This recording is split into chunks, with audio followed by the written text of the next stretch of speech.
नमस्कार मित्रों, मेरा नाम अभय सिंह है और आप देख रहे हैं बैंकिंग ज्ञान। आज के हमारे चैप्टर में पशु केसीसी के बारे में बात होगी, जो कि किसानों के लिए है जो पशु पालन करते हैं, जो पशुपालन करके उनके द्वारा पैसा अर्जित करते हैं। उन किसान भाइयों के लिए आज का ये चैप्टर है।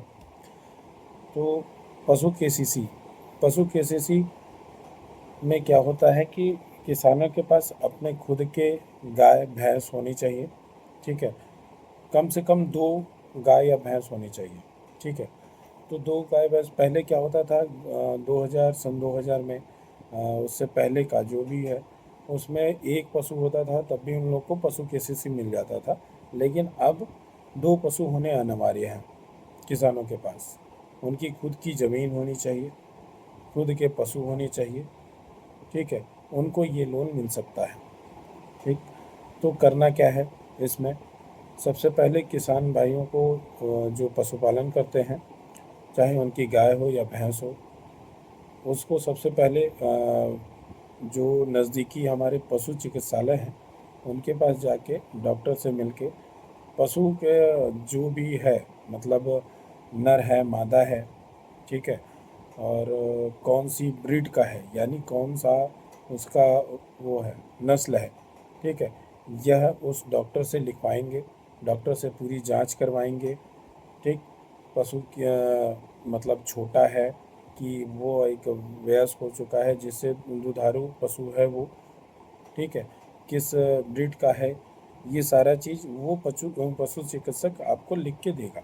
ठीक है, वो पूरा एक बायोडाटा उसका बनाएगा। ठीक, कि क्या है पशु, कितना दूध देता है, कितना ये सारी चीज़ें उसमें बताई जाएंगी। ठीक, उसके बाद ये सारे डॉक्यूमेंट आप लेके बैंक पे आएंगे, बैंक पे वो सारा चीज़ चेक कराएंगे। ठीक, उसके बाद का जो दस्तावेज लगता है पशु के सीसी में, उसमें एक एफिडेविट लगता है, एक नोटरी लगती है। ठीक है, अगर आपका पशु है और आपकी ही ज़मीन पे उसका पशुपालन आप कर रहे हैं, तो उसमें एक नोटरी लगती है, जिसमें कि ये लिखा होता है कि जब तक आप अपने बैंक का ऋण अदा ना कर लें, तब तक आप अपने ये दोनों पशुओं को नहीं बेच सकते। ठीक है, एक एफिडेविट पे ये लिखाता है। अगर आपका पशु है लेकिन आपकी ज़मीन नहीं है, ठीक है, यानी जैसे आपके पिताजी के नाम पे वो ज़मीन हो या माताजी के नाम पे ज़मीन हो, लेकिन उनके बेटे उसका वो करते हैं, पशुपालन करते हैं उनकी ज़मीन पे, तो उसमें एक और एफिडेविट बनेगा, जो होता है किरायानामा। ठीक है, उसमें ये होता है कि दोनों पक्षों का ये लिखा रहता है, जैसे उनकी माँ हो या जो भी हो, उनके द्वारा ये अनुमति दी जाती है कि ये हमारी ज़मीन पे पशुपालन करते हैं। ठीक है, ये हमारी ज़मीन पे पशुपालन करते हैं, इसकी आज्ञा मैंने दी है, और इसके एवज में उनसे जो भी मूल्य हो, ठीक है, वो उस पे पूरा लिखा जाता है। या दूसरे की ज़मीन हो, वो पूरा किराएनामा के रूप में लिखा जाता है कि कितना किराया ये देते हैं इस ज़मीन का, उस एवज में मैंने इनको पशुपालन करने के लिए दिया है। एक एफिडेविट ये रहता है, दोनों पक्षों के उस पे हस्ताक्षर होते हैं।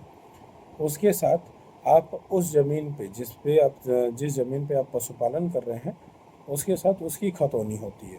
ठीक है, जिसमें पूरा उसका गाटा संख्या सारा चीज़ लिखा रहता है कि जो ज़मीन है जिस पे पशुपालन हो रहा है, वह ज़मीन उस पे पशुपालन कर रहे हैं, वो सारा ब्यौरा उसमें दिया जाता है।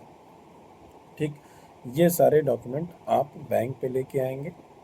बैंक पे ये सारी चीज़ें चेक की जाएंगी कि जो किसान हमारे पास डॉक्यूमेंट लाया है वो सही है कि नहीं है। जो उस पे पशु पे टैग लगा है, टैग पे एक यूनिक नंबर रहता है, जो ऑनलाइन डॉक्टर जब उसका वेरिफिकेशन करता है, डॉक्टर जब उसका पूरा निरीक्षण करता है, तो उसके कान पे एकदम टैग लगाते हैं। येलो कलर का टैग होता है, उस पे नंबर लिखा रहता है, जो उस गाय या भैंस के नाम पे रजिस्टर हो जाता है कि ये फला पशु है, ये इनकी पशु है और इनका नंबर ये है। ठीक, उस पे सारा चीज़ मेंशन हो जाता है, बार कोड और कोड सारे उस पे रहते हैं, छोटे छोटे उसमें। ठीक, जब भी ऑनलाइन हम लोग सर्च करेंगे, वो नंबर डालेंगे, यूनिक नंबर उस पे लिखा रहता है, वो नंबर अगर हम डालेंगे तो वो पूरा उस भैंस का या गाय का सारा वो निकल आएगा कि ये इसके मालिक कौन है, ये सारा चीज़ उस पे लिख के आ जाता है। ठीक है, तो ये सारा जो क्रिया है ये सारा डॉक्टर करते हैं। ठीक है, डॉक्टर अपने हिसाब से सारा चीज़ बनाते हैं। और एक अहम बात और, जब भी आप अपने पशु से मतलब पशु चिकित्सक जो हैं आपके, जो डॉक्टर हैं पशु के, जब भी उनका निरीक्षण करने आए तो सबसे पहले मतलब ये सारे डॉक्यूमेंट बन जाए, उसके बाद उस पशु का, दोनों पशु का एक बीमा ज़रूर करा लें। क्योंकि बैंक में जब भी ये डॉक्यूमेंट जाएंगे उसके साथ पशु बीमा होना ज़रूरी है।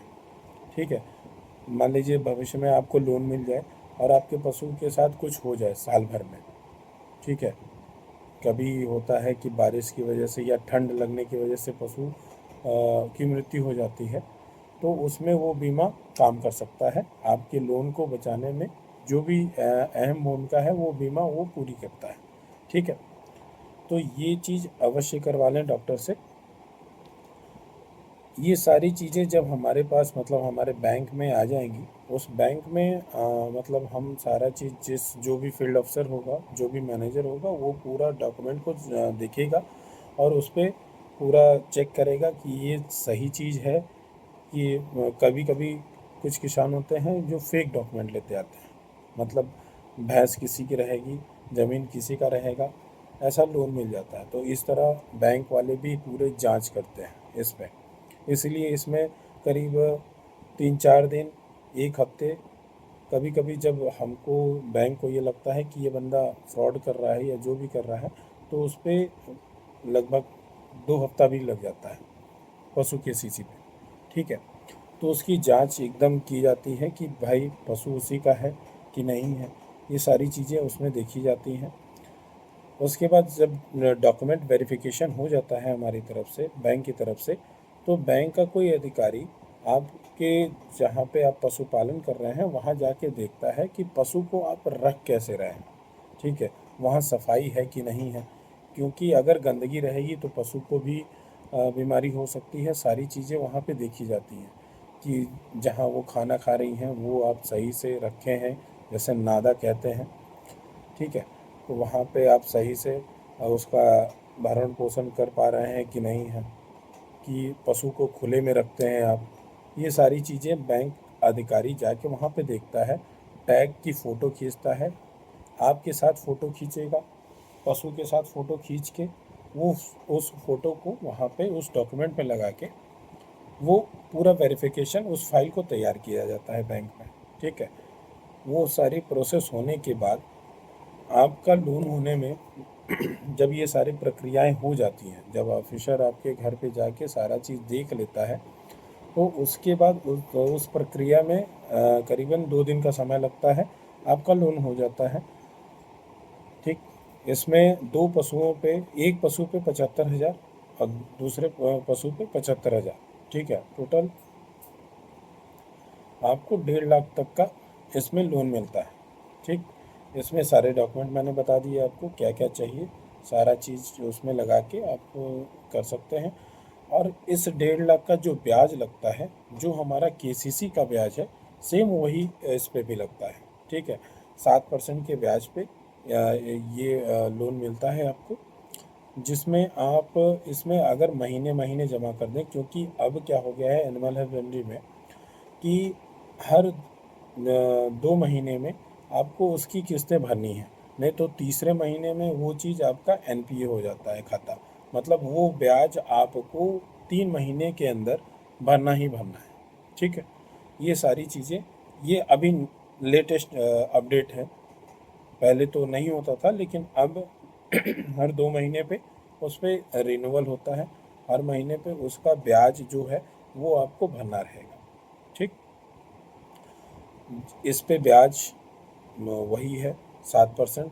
इसमें सब्सिडी भी, अगर आप सही समय पे रिन्यूअल कराते हैं, सही समय पे अपने सारे डॉक्यूमेंट पेश करते हैं बैंक को, ठीक है, तो उस पर सब्सिडी भी मिलने की पूरे चांसेस रहते हैं। अगर कभी कभी ये होता है ना, कई कस्टमर ऐसे हैं जो कि बहुत अच्छे से पैसा जमा कर देते हैं, लेकिन कुछ कस्टमर ऐसे होते हैं जो रिन्यूअल सही समय पे नहीं कराते हैं, तो उनके लिए ये घाटा होता है। सबसे पहले तो उनका सिविल खराब होता है, ठीक। और दूसरा, उनको भविष्य में कभी लोन नहीं मिल पाएगा, ठीक है।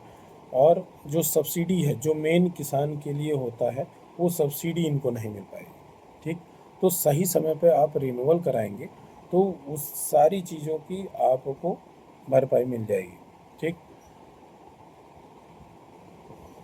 और सारा चीज़ इसमें हमने बता दिया आपको। अगर आपको कोई भी इसमें समस्या होती है पशु केसीसी को लेने में, तो आप हमारी टीम से संपर्क कर सकते हैं। डिस्क्रिप्शन में हमने अपना नंबर रखा है, वो खुद मेरा ही नंबर है, ठीक। आप जब भी कॉल करेंगे वो मैं ही उठाऊंगा, और जहाँ तक हो सकता है मैं आपकी बहुत तहे दिल से मदद करने की कोशिश करूँगा, जहाँ तक हो सकता है, ठीक। ये सारी चीज़ें की जाएंगी, चाहे आप कहीं के भी हों, भारत के किसी भी कोने में हों। अगर आपको हेल्प चाहिए तो वो सारी चीज़ें हेल्प दी जाएंगी। जितने किसान भाई हैं सबको मैं ये कह रहा हूँ कि अगर आपको कोई भी दिक्कत होती है, चाहे केसीसी में, चाहे केसीसी रिन्यूअल में, ठीक है, तो आप हमसे ज़रूर संपर्क कर सकते हैं। अगर मुझे कोई दिक्कत होती है कि मैं आपका प्रश्नों का जवाब नहीं दे पाता हूँ, तो मैं अपने अधिकारियों से उसके बारे में बात करके, जो हमारी टीम है पूरी, उनसे बात करके आपकी सहायता करने की पूरी कोशिश करूँगा। तो इसी पे हम अपने इस चैप्टर का समापन करते हैं। अगर आपको मेरी बातें अच्छी लगें और कुछ भी आपको इसमें डाउट हो तो प्लीज़ कमेंट करें, ठीक है। अगर आपको मेरा वीडियो अच्छा लगता हो तो प्लीज़ एक लाइक एंड सब्सक्राइब ज़रूर कीजिए, ताकि हम और बढ़िया तरीके से आपकी मदद कर सकें। चलिए मिलते हैं अगले चैप्टर में।